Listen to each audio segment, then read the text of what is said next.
Olá, meu nome é Rafael Vicente, e hoje eu vou apresentar para vocês meu trabalho, que é a espectroscopia de Raman estimulado em interfaces eletroquímicas, aqui para a segunda reunião bienal da SBE.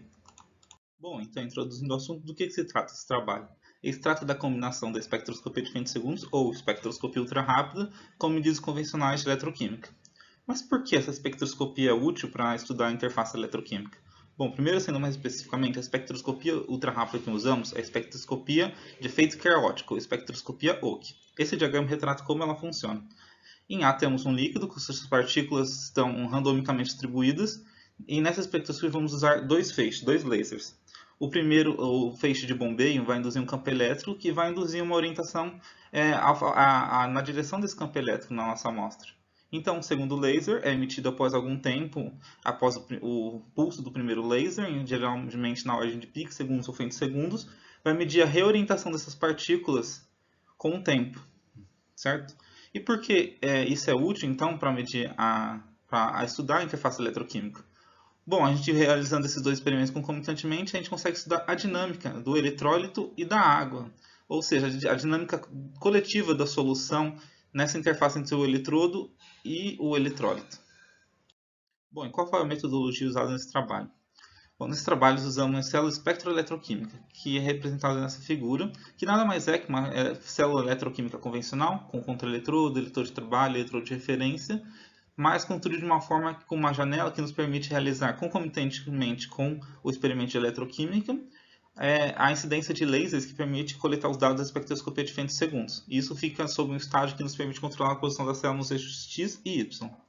Usamos três potenciais para verificar o efeito do potencial na dinâmica do eletrólito.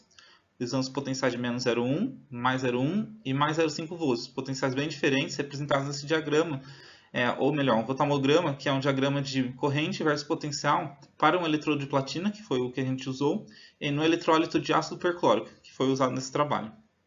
E qual o sinal que a gente coleta nesse trabalho da espectroscopia de femtosegundos? Esse é o sinal eletroquímico e esse é o sinal da espectroscopia. O sinal mostra a reorientação do líquido conforme a gente incide os dois lasers, lembram? Bom, inicialmente temos o líquido randomicamente distribuído, então aí chega o pulso do laser de bombeio que orienta as moléculas do líquido, e então essa orientação vai sendo relaxada com o tempo. E podemos ver por esse gráfico que o relaxamento ele dura mais do que o feixe do pulso do laser de bombeio.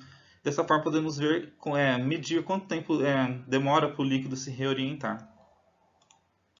Então, os resultados que obtivemos. Bom, primeiramente aqui temos novamente o espectro Ock, o sinal da espectroscopia de efeito carótico em função do tempo de atraso entre os dois lasers. Certo? Podemos ver primeiramente para a água e para o eletrólito puro que eles apresentam simplesmente um comportamento clássico de líquidos, onde ele tem um tempo de relaxamento específico conforme a gente passa o laser de bombeio pela amostra e então o laser de prova. Mas com a aplicação de potencial, podemos ver que esse tempo de relaxamento ele vai aumentando gradualmente.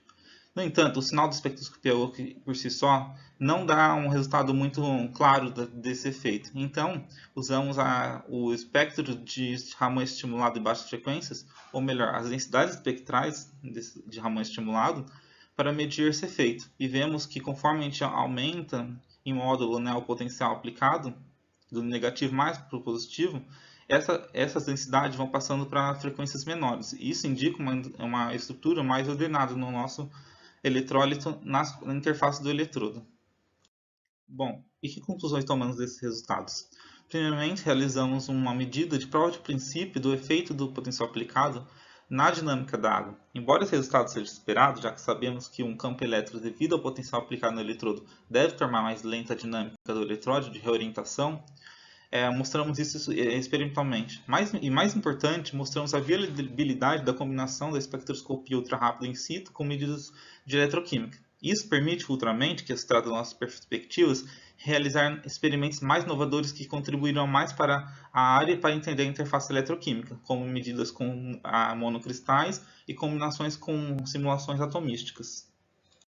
Bom, por fim, eu gostaria de agradecer o grupo de eletroquímica da Unicamp, a qual eu faço parte, o professor René e seu aluno de doutorado Guilherme, que contribuíram muito para o trabalho, as agências de fomento e a SBE pela oportunidade. Obrigado.